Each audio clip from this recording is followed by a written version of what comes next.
இது வந்து LG model PCB. என்ன கம்ப்ளைண்ட் பார்த்தீங்கன்னாக்கா, கம்யூனிகேட் ஆகலைன்னு எப்படின்னு ஈஸியாக கண்டுபிடிக்கலாம். இந்த லைட் வந்து லைட்டாக பிளிங்க் ஆகிக்கினே இருக்கும், ஃப்ளிக்கரிங் லைட்டாக இருக்கும்.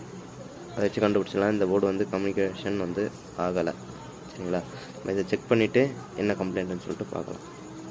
இதில் வந்து ரெக்டிஃபை பண்ணியாச்சு. இதில் அந்த ஃப்ளிக்கரிங் பார்க்குறேன். இதுதான் அந்த ஃப்ளிக்கரிங், மற்றபடி எதுவும் இல்லை. ஃபுல்லாக இப்போது அதை ரன் பண்ணிவிட்டு ஒரு கம்ப்ரஸர் போட்டு ஆன் பண்ணிட்டு காமிக்கிறேன். வந்து எரர், டீசல் லிங்க் எரர். சரிங்களா? முடிச்சாச்சு. ஃப்ளிக்கரிங் ஆகுது. அவுடோர் ஃபேன் மோட்ரு உங்களுக்கு சுற்றுது. ஃபுல் ஸ்பீட் எடுத்து ஓடுது கம்ப்ரஸர்.